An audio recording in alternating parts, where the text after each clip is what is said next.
No other human being on the planet has ever done that before. The goal was to use that and raise awareness and connect people with nature, and I think we successfully did it with this crazy adventure. Welcome to Radio Davos, the podcast from the World Economic Forum that looks at the biggest challenges and how we might solve them. This week, how do you draw attention to the threats facing nature in the ocean? We meet a man who spent the best part of a week swimming across the Mediterranean. We truly face what all of those animals were facing: the pollution, plastic, noise, but also chemical pollution. We also faced those big ships that are going way too fast, too often, and could be deadly if you enter into collision with them. Noam Yaron, a 28-year-old from Switzerland, spent 5 days and 4 nights enduring unimaginable conditions that tested his body and mind. During those 102 hours, I connected with my soul, my brain, my body to a level that I will probably never do again. As well as raising awareness about nature, this feat of endurance might inspire the rest of us to strive for what might sometimes seem impossible. We have extraordinary potential, and we are just using a couple of percentage of what we are truly capable of. Follow Radio Davos wherever you get your podcasts or visit wef.ch/podcasts. I'm Robin Pomeroy at the World Economic Forum, and with an amazing story of nature and endurance. I think we are just using so little because we are not used to use that instinct, that survival instinct anymore. This is Radio Davos. Welcome to Radio Davos. This week's guest is someone who's done an enormous challenge. His name's Noam Yaron, and he's an endurance swimmer. Noam, how are you? Fine, better, I would say. How long's it been since you got out of the water on your massive swim that you're about to tell us about? About 1 month now, so it's kind of insane to reminisce and go back to what happened, because a lot happened.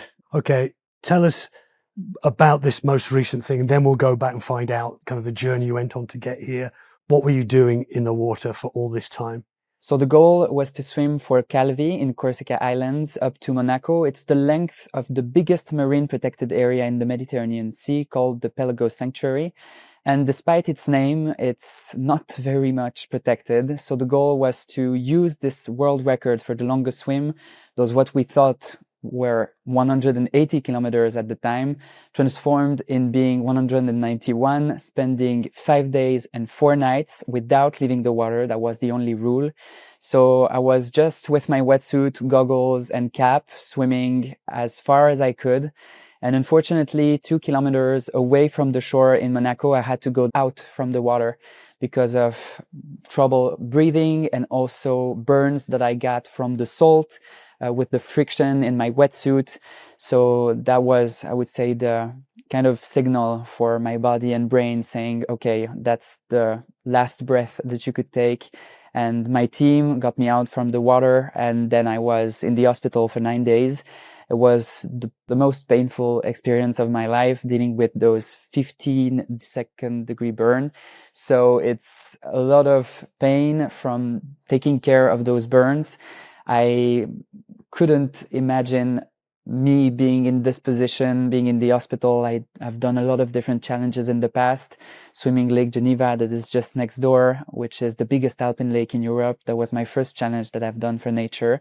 Raising awareness 5 years later with approximately 60 million people, which is the equivalent of the population of France, swimming, doing what I love, and raising awareness for the Mediterranean Sea, the ocean, nature. It is the greatest gift and challenge and I would say success of my life so far. It's your second attempt to do this swim from Corsica to mainland Europe. It must be devastating. 2 kilometers away. I mean, you can see the shore at that point. Completely, but I wouldn't say devastating, because when I got out from the water, I was hallucinating. That's another thing that you should know. When you spend so much time in the water, approximately 5 days and 4 nights, starting at 48 hours, you can't really see what's happening. You start seeing things differently. So for example, the swimming line that I was swimming next to, that was dragged behind the boat that was securing my swim, I was seeing kind of a big snake, something like all the objects are beginning to shift and looking like something else. And the more you advance the swim and the days and nights without really sleeping, because we will talk about sleeping while swimming after that, you have to do everything in the water. So obviously your body and brain is getting tired and do those shortcuts. And yeah, without you knowing it, you are seeing your world completely in another dimension, meaning I couldn't see the boat, I couldn't see my team, I could hear them, recognize them. So I was kind of myself, but in another dimension. So I was also seeing myself out of the water, like looking at the surrounding and seeing beaches and weird forms like anime, from example, the Miyazaki movies. It was crazy. So nothing scary, but very weird. So when I got out from the water, I didn't know exactly where we were, even if I saw the beach, that was the finish point and the finish line. But I felt so happy about doing those 191 kilometers. No other human being on the planet has ever done that before in those conditions. Spending 102 hours and 24 minutes to be exact in the water is something that is never seen before for a swim. Just for you to know, the reference in the Mediterranean Sea before was 142 kilometers. So we almost topped that by 50 kilometers, which is insane. And those longer swim in other parts of the world were approximately between 50 to 60 hours of swimming. I did 102. So that's insane. So we are so happy. And I say we because it's a team effort, even if I was the only one in the water. But it's amazing. And the mission was doing that for nature, raising awareness. We said it, approximately 60 million people were reached by this campaign using sports for nature, and even more in the media. That, yeah, it got wild after I got back from the hospital and told really what happened in my story.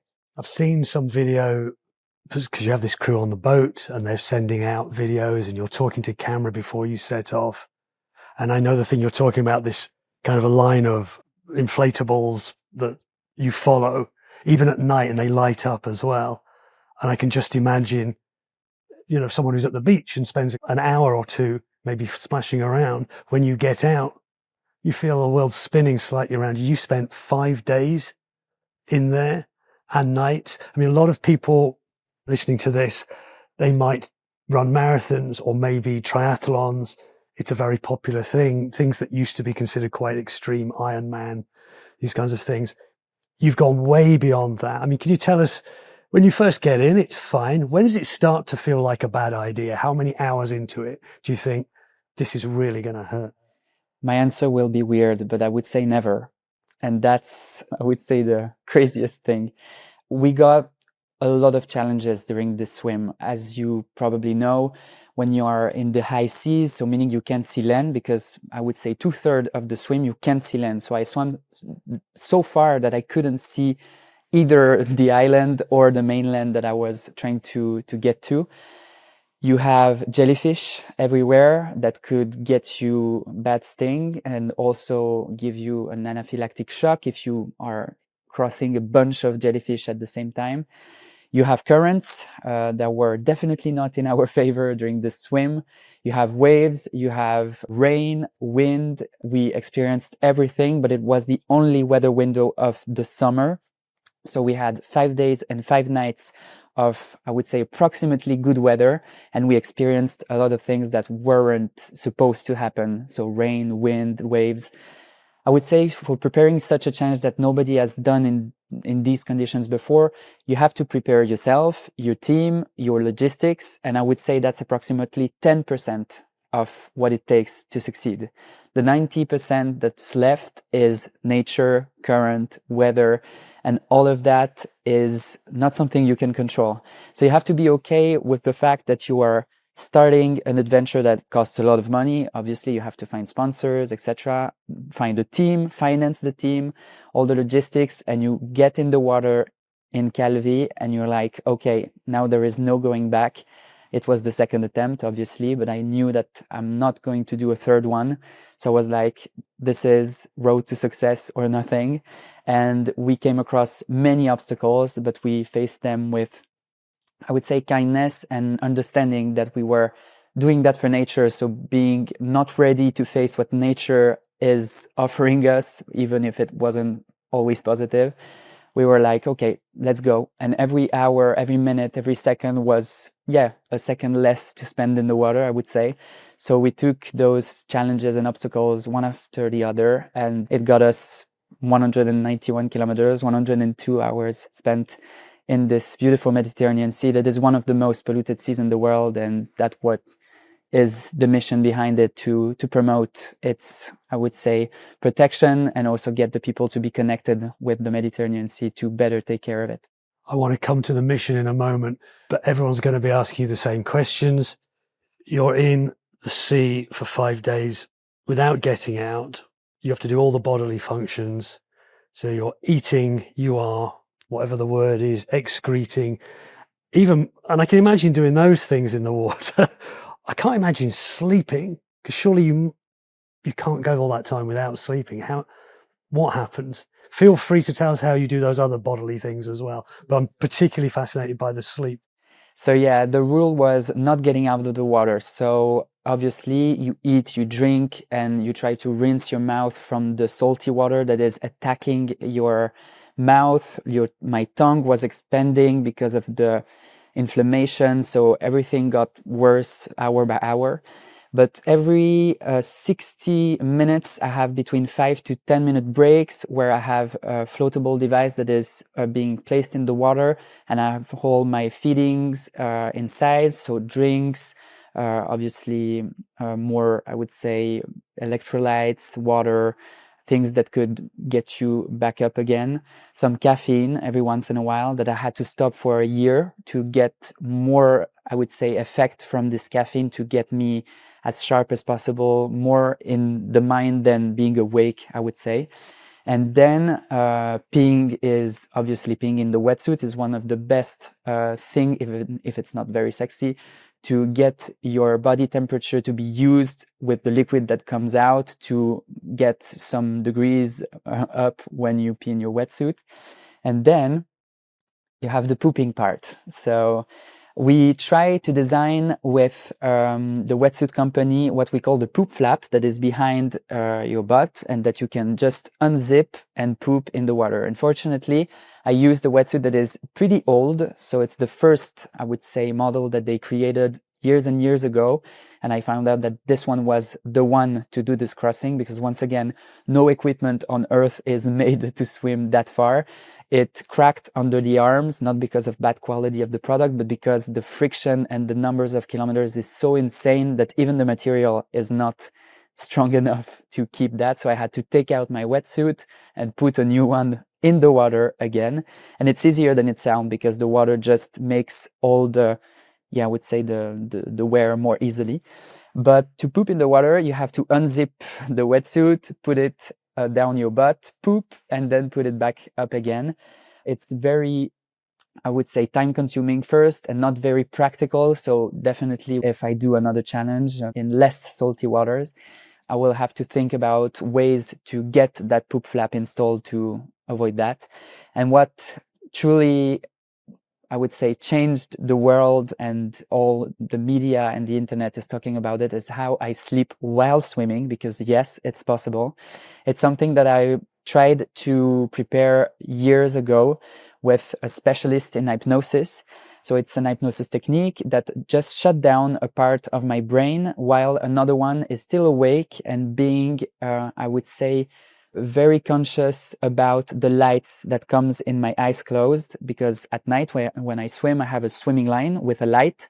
And when I swam next to it, I just close my eyes, and a part of my brain is aware of how much light is coming. If it's a lot or more and more, it means that I'm drifting and I will hit the swimming line. And if it's getting darker, it means I'm drifting in the dark Mediterranean Sea. And this part of my brain is just recalibrating constantly, while the other part of my brain is kind of, recovering. So we found out it's what we call, at least not sleep, but we could call it very active recovery, because the number one side effect of fatigue, so lack of sleep, is hallucinations. And when I'm doing those sleep while swimming section, which could last 10 seconds, 1 minute, 10 minutes, it's crazy how we can get more and more sleep in. The more I'm doing that, the less hallucinations I have. So we proved in a way that it's really sleep and that I can recover sleeping while swimming. So you hypnotize yourself to be in this semi-conscious state when your arms are still pulling through the water. Exactly. And what is even more crazy, it's when you pass, I would say, those 48 hours of swimming, you start to hallucinate. And after 3 days and 3 nights, as I said, your entire world is completely different because hallucinations, I couldn't see the boat. I was seeing myself in different places that I've never been before. Nothing scary once again, but it's very, very crazy to experience that because I've never seen those type of hallucinations before. And the role of my team was to get me back, I would say, on earth and in the water, because I was seeing myself being out of the water. And I think it's my brain trying to save me and understanding that the swim, the Mediterranean Sea, the water was something bad for my brain, my skin, because I was tired. I was suffering from this friction. It's not easy to push through and go further. And I'm not a superhuman. I'm just like you. I started swimming when I was young, 8 years old, which is kind of late when you want to perform as a swimmer. And I did 10 years of swimming. I was pretty bad at it at first, and then decided to use my ability, my ultra endurance, where no one was really willing to go, to push the boundary and do it for nature once again.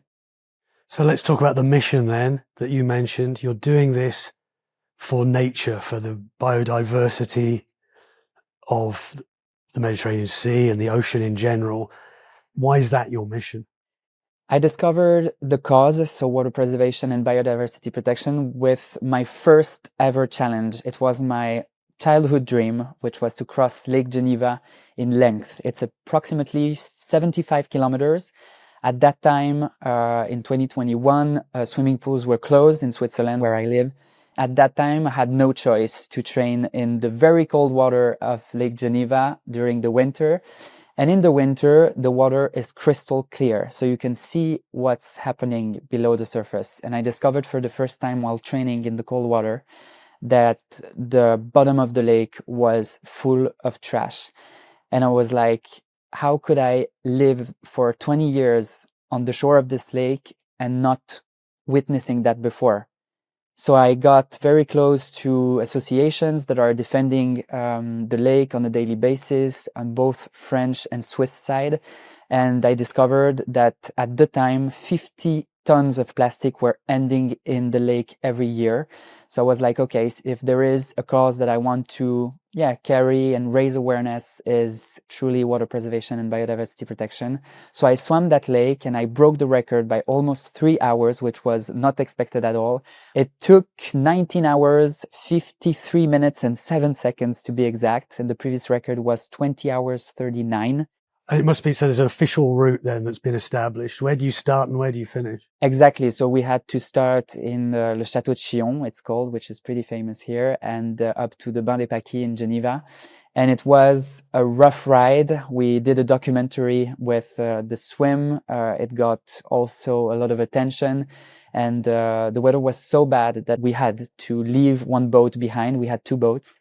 And because of the waves and the wind, so I had to swim next to a boat that wasn't made to be, I would say, a security boat for a swimmer. And it was wild. We lost the GPS, so we didn't know exactly where and how far I was. And when I hit the shore, I found out that we broke the record and swam below the 20-hour mark, which was insane. And it got a lot of attention on social media and also in regional medias. And I was like, okay, we have to do more, do one challenge a year, try to expand the possibility and raise awareness on different parts of Switzerland. And now we are aiming for the world with this longest swim for nature in the Mediterranean Sea. And I got out from the water 2 kilometers from the shore before Monaco. So it's not going to be considered a crossing, but a swim. And we are now waiting for the Guinness World Records to tell us what's the real records. We could have multiple, the longest time spent in the water during a swim and also the longest swim in terms of kilometers with a wetsuit in a current neutral area. So that's what we are waiting for, even if, once again, it's not what is the motivator of the swim. The goal was to use that and raise awareness for what we think is very important and connect people with nature. And I think we successfully did it with this crazy adventure. Tell us about the environment then, because if you've been to Lake Geneva, it looks pristine. The River Rhone flows out, absolutely crystal clear. You're saying you spent 19 hours crossing it with swimming goggles, I'm assuming, and you could see through, and there's all this trash in there. I think I read somewhere you saw a bus stop and shopping trolleys for some reason. Where there's water, there's shopping trolleys. I don't know how. I don't know how it ended up here, but the problem is that plastic, which is one of the most common thing we know as pollution, is entering the water, and when it's in the water it sinks. So that's why you can't really see it at first. It go down pretty quickly, and then it breaks apart and become microplastics, as we all know, and that's really difficult to deal with and separate that from the water and extract it.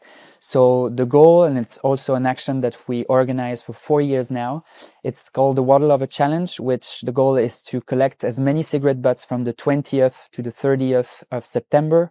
Last year, we collected 1 million cigarette butts, so it preserved from pollution about 1 billion liters of water, which is the equivalent of preserving the space and volume of 400 Olympic pools. So we truly wanted to implement something bigger and an action to this awareness campaigns that we are running through those Sports for Nature challenges. So it's called the Water Lover Challenge. So it's very easy. You don't need to count the cigarette butts. You just have to wear gloves to protect your hands, have a PET bottle recycle that you have at home, and you just fill this bottle with cigarette butts. And after you finished, for example, half a liter of a bottle is about 250 cigarette butts. You take a picture, upload it on our website, waterlover.org.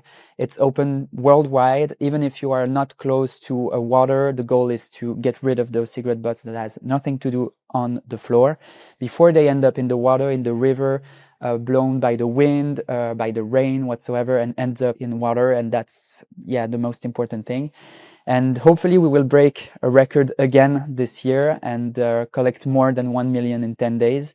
We had 14 countries participating last year, and I think we will beat that record again.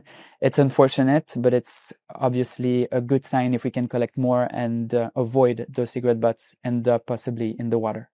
I want to come back to the environment in a minute, because I want you to tell me about the environment in the Mediterranean.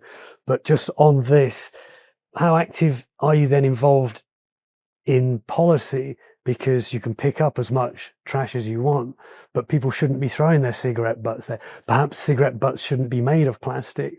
Are you also involved in trying to get things like that changed? Yes. First, once you experienced all of those challenges and raise awareness, do those collective actions, it's a success, of course, but I was thinking, especially during the UN Ocean Conference, where I had the chance to speak and give a conference there, I felt that my next challenge could be politics. So I think I will do that as my next challenge. I will face other sharks that I could face in the Mediterranean, but I think it's very important to, instead of sitting there and criticizing what's not happening, to be the one that is changing that and doing concrete actions. So I think that could be the first thing. And yes, we are under discussions with different brands in different areas, trying to understand what's at stake, why they're using plastics, for example, in cigarette butts, like in cigarettes and the filters. Is there alternative? Is it possible financially to change that? On what scale? When? And all of those questions are very important, because I truly think that we need to understand each other to get things moving, and not shouting at this or that company saying you are polluting, you are bad. I think we have to work hands in hands, understand what's at stake for both parties, and try to get to an agreement. So I would say that would be my goal in politics, and we're already doing that at my scale, and which is pretty small. In Switzerland, we have big companies, of course, but I think I could do that on a larger scale. And if I get chosen and it's my path, I will do my best to defend my country, but also the planet, which is common to everyone, and hopefully the population will choose me, I don't know. But that will be the next challenge, possibly. Okay, so you're back in the water now in the Mediterranean. Very different environment from Lake Geneva. It's salty for a start, and the marine life will be very different. I wonder maybe the pollution is very different as well.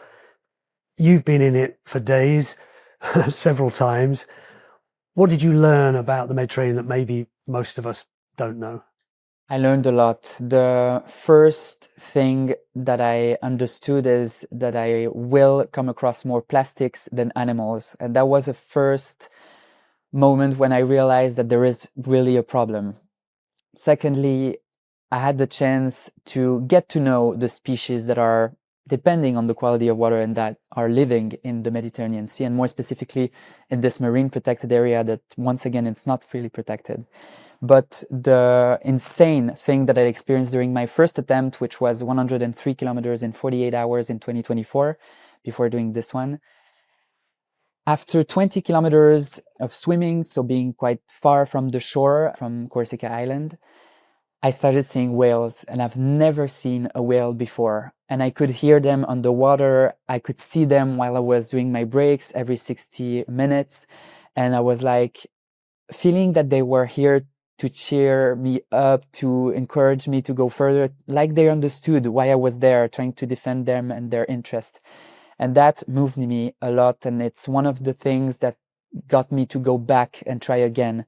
I've never failed challenge before 2024. So for me, it was a painful experience. But before even agreeing to go out, because it's my team that convinced me to go out because of the weather, once again, it was the good call. Yeah, there was something inside of me that I was like, I knew that I could finish at this first attempt and we will never know. But I trusted my team that had all the information. And before even agreeing to go out, I said to my team, I'm going out only if we go back and we try again next year. And they approved. And I was like, okay, I'm going out with a mission, with a drive, with something to prepare, to hold on to, and not to this, what we can call a failure in a way. And that was my first one. And what I didn't expect is that failure got me the biggest success of my life.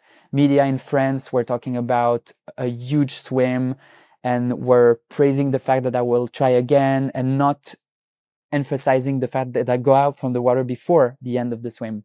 So then this year we met less biodiversity, but we had the chance to go almost all the way, swimming way more than we expected. And once again, the media were, in France at least, really, really positive about the swim, praising the success, the fact that nobody has done it before, the success of the mission that was to use the swim, where we saw all of those animals. We saw rays, striped dolphins, turtles, sperm whales as well, hearing fin whales on the water, but this year I couldn't see one very up close. My team did, but it was insane. And reconnecting people with the Mediterranean, with the ocean, with the life that depends on it, was so crucial. And it's the first step, because how can we expect people to protect something they don't know? So that was the first thing. And then we wanted to share the threats that the Mediterranean Sea is facing. And the first one, and the main one, is maritime traffic. We have 25% of the worldwide maritime traffic coming through the Mediterranean Sea. And this particular marine protected area that I swam across is facing a lot of threats due to ships that are going full speed and striking animals like fin whales that are protected and threatened according to the IUCN Red List. Yeah, I think 1 out of 5 fin whales that we observe have marks of collision, and it's the number one lethal cause in the area. So for me, it was life-changing to understand how complex it is. The Mediterranean is full, obviously, of countries and people. I don't know how many millions, but the economy is huge in terms of traffic, of tourism, and to understand all of that and see how we can get to an agreement with all of those companies and try to understand how to come to a conclusion that is viable for everyone and try to have nature at the center of it while still doing profits, because as we know, that's how the world works. So it was a very hard study and lessons to learn, trying to get scientific experts to get us the real state of the Mediterranean, how the speed of the boat could be decreased and decreasing like drastically the lethal collision. And that's why we are advocating for 10 knots limit speed in the area. What do they go at now?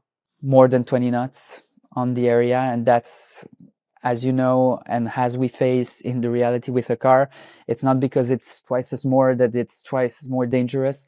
The more you get, it's exponential. Like the energy and threat for the animals, it's more and more dangerous. But the thing is, we're also working with innovation and startups that are trying to find solutions that could even maybe get the shipment company not to lower the speed. For example, if we have a GPS, a satellite tracker that could see the whales before you are swimming close to it, the boat could avoid them. That could mean being faster and having less damage on the boat and obviously less lethal collisions.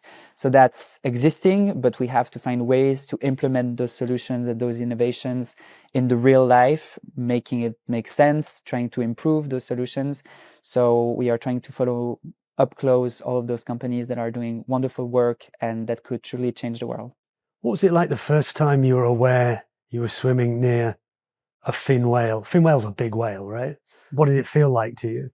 So the first time that I came across a fin whale, I will always remember it. They were approximately 2, I think, at the time. It was during my first attempt in 2024. I could hear them before arriving. And when I stopped for my break, I turned my head on the right and I saw this huge whale coming out of the water. It's approximately 27 meters. So it's half an Olympic pool swimming next to you in a horizon of water. So there is nothing, you can't see land. This feeling was insane, but I've never felt threatened or scared. The energy was so peaceful and I just turned my head on the other side and there was another one. And I think they followed me the entire first attempt for 48 hours. I couldn't remember even one time that I stopped and turned my head and couldn't see an animal during the first attempt. And this year in 2025, unfortunately, we saw way less biodiversity, which I think could mean that the decline of biodiversity in the Mediterranean Sea is way faster than I expected it. And maybe it was a bad day or bad 5 days because I spent a lot of time this time in the water. But it's kind of sad, but we had a boat specialized in scientific research. So we noted every species that we observed, the number of individuals, the species, and also the size. And on the other side, we conveyed eDNA sequencing to understand what kind of species are going through the line of swimming that I was doing at the time. So we hope that we could discover species that we thought are maybe extinct or we couldn't see that often. For example, we have sharks in the Mediterranean and I came across one. So it was a great experience as well. Not even frightening, but just a weird feeling that seeing this apex predator swimming just next to me. And I was like, that's it. So I think we have to remember ourselves that shark attacks are really rare at first. In the Mediterranean Sea, it's even lower. I think we had one in decades. Experts were saying if you came across a shark that is bigger than your size, so approximately 2 meters, you have to go out of the water and call off your world record attempt. Hopefully we didn't, so that's a good one. The one that we came across is a blue shark, and it was 1.5 meters, so approximately a bit less than my size. But you have great white sharks in the Mediterranean Sea. They are known to be one of the most dangerous sharks, but we need to remind ourselves that we are more of a threat for sharks than the opposite. And sharks are crucial for the ecosystem. And the goal is for us also to make that animal more liked and understood and truly disconnect this fear of this animal that is once again crucial to the whole ecosystem. So yeah, I hope to come across other sharks during my next swims. What about these ships then? I don't know that stretch of the Mediterranean between Corsica and southern France or Monaco. Is that a busy shipping lane? Did you have to dodge around huge oil tankers and container ships? So yes, it's a really busy area. We had to come in contact with two big boats that were, I think, oil or shipment or big tourism boats, Corsica ferries or MSC whatsoever. And they were like going through our route, so it's pretty dangerous for the waves and also I would say the drag that they pull when they come close to us. My team had to call them and ask if they can just take another route, and they all knew that I was doing this attempt, and they agreed to change their route, which is really rare, and we are really thankful for that. But we truly face what all of those animals were facing. So the pollution, plastic, noise, but also chemical pollution. We also faced those big ships that are going way too fast, too often, and could be deadly if you enter into collision with them. It felt really humbling to be kind of alone in the water, even if I had my team and two boats to protect me. Just picture this, you are in the middle of the Mediterranean, 2,800 meters of water below you at night. You hear those whales, you hear those big boats, because obviously in the water you can hear way further than here on land. And you feel that, yeah, that moment that you know that you will never experience again in your life. And I think that's something that I'm really grateful for. And I'll try to share in conferences for, yeah, big companies, but also at school, because we are completely disconnected with our phones, watching this interview or listening to this. And even if it's important to be informed about the world and what's happening, but we truly are lacking the connection and the instinct that we lost. And during those 102 hours, I connected with my soul, my brain, my body to a level that I will probably never do again. And I discovered a part of myself that I couldn't think was capable of doing what I did. So I think we have extraordinary potential, and we are just using a couple of percentage of what we are truly capable of. Even if we're talking about physical capacity, the brain, the intelligence, I think we are just using so little because we are not used to use that instinct, that survival instinct anymore. And I think I got almost to the, yeah, I would say near-death experience when we got out from the water, because of the water that I was ingesting. Because every stroke that you do, you have a small amount of water and some of it goes down your throat. And my lungs were filled with salty water, and I not drowned, but I was struggling to breathe. And also those burns that covered, 15% of my body to the 2nd-degree burns. It's insane to think that I could push that far and get to that level of performance and get where, at least to our knowledge, no human being has done before under these conditions. So as I said, I'm not a superhero, I'm not a superhuman. I think we can all do extraordinary things if we put our heart and soul into it, and that we believe it's possible. It was my dream, and I'm happy to say that we accomplished it. Tell us about that near-death experience then. You're struggling to breathe. Who made that call? Someone on the boat said, we've got to get this guy out of the water now. He's going to die if we leave him there. Yes, so we were 2 kilometers away from the finish line. Saying that out loud is also making it sad, but it's not. I was struggling to breathe, so that was the first parameter that we were trying to see if we had some struggle breathing. It's the first thing to understand that it's done. We had to go out from the water. So that was the first parameter that was ticked at that time. And the second one was the incapacity of swimming. And I was standing still in the middle of the sun, 2 kilometers away from shore, because of the burns and the cut under my arms due to the salt and the crystals of the salt cutting my armpits and my body because of the friction with the wetsuit. So those two parameters were truly ticked. So it was just a matter of time before they were making that decision of taking me out of the water. And just before they did, two people of my team had the power to decide to take me out. So not my parents, that could definitely had taken me out after 48 hours. But the thing that truly made that decision very easy is I was laying on my back, trying to breathe and getting back to myself, because I was struggling to understand what was happening because of fatigue, hallucinations, and all of that stress.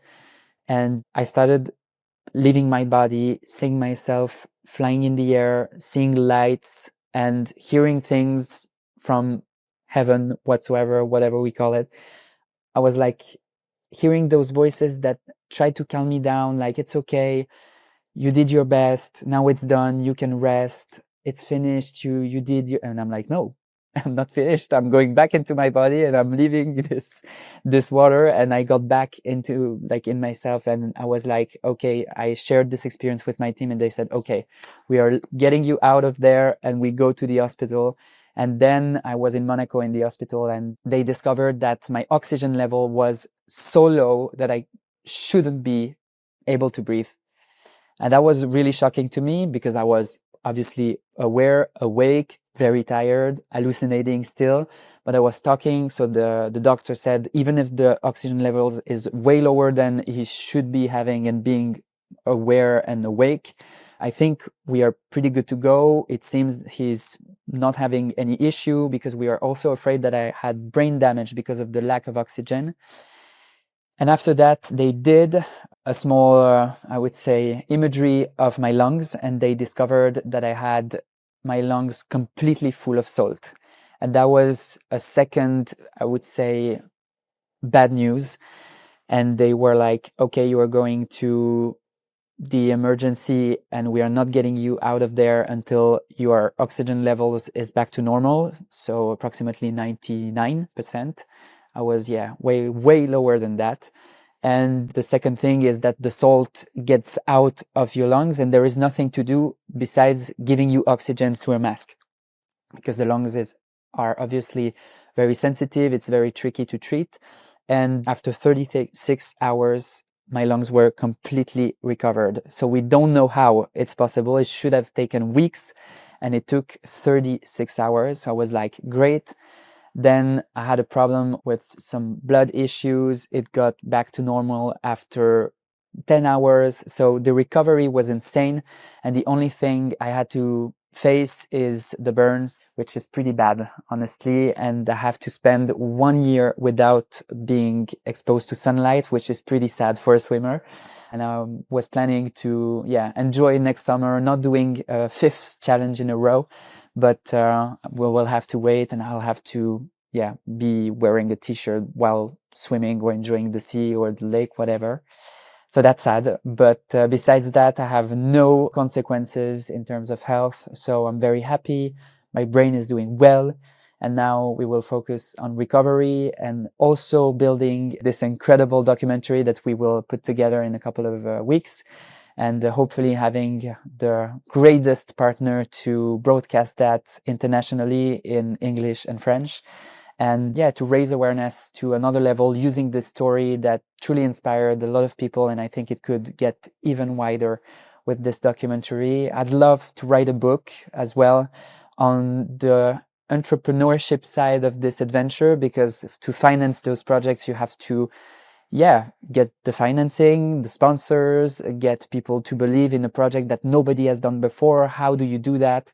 The ups and downs, the sponsors that just quit because they thought I couldn't do it, that almost crushed the entire project. And we managed to find, people that believed in the project. And now looking back, I think they're happy about their decision. It takes so many things to get to that level of performance, but also of, I would say, entrepreneurship, where you get all of those people. We were approximately 50 people working on the project on different levels. We have weather provisionists, coach, mental coaching, and obviously medical team, boat drivers, head of feedings, organizing all the challenge, head of sponsorships. Like, the team is insane, and I had to manage all of those people. So at 28 years old, it's also a challenge to do that while being in the water as well. So I had to give that power to someone else. But it was such a learning process, and hopefully I will maybe do another challenge, maybe in the US or in Canada, because it's less salty in that part of the world, meaning they have great lakes. Bigger than here in Switzerland, because I have the records on all of them. So I hope that I could be able very soon to get back and do another challenge on a lake or a piece of water that makes sense, and use it for nature once again and raise awareness on that specific area. So Lake Michigan, for example. Noam Yaron. To find out more about the World Economic Forum's work on the ocean, check out the Friends of Ocean Action initiative, link in the show notes. We've had several episodes about the ocean in recent months, including a video podcast interview with the co-author of David Attenborough's latest book on the subject. You can find that at wef.ch/podcast or wherever you're listening to this. Please follow Radio Davos and leave us a rating or review, and join the conversation on the World Economic Forum Podcast Club on Facebook. This episode of Radio Davos was presented by me, Robin Pomeroy, with editing by Jerry Johansson and studio production by Taz Kelleher. We'll be back next week, but for now, thanks to you for listening, and goodbye.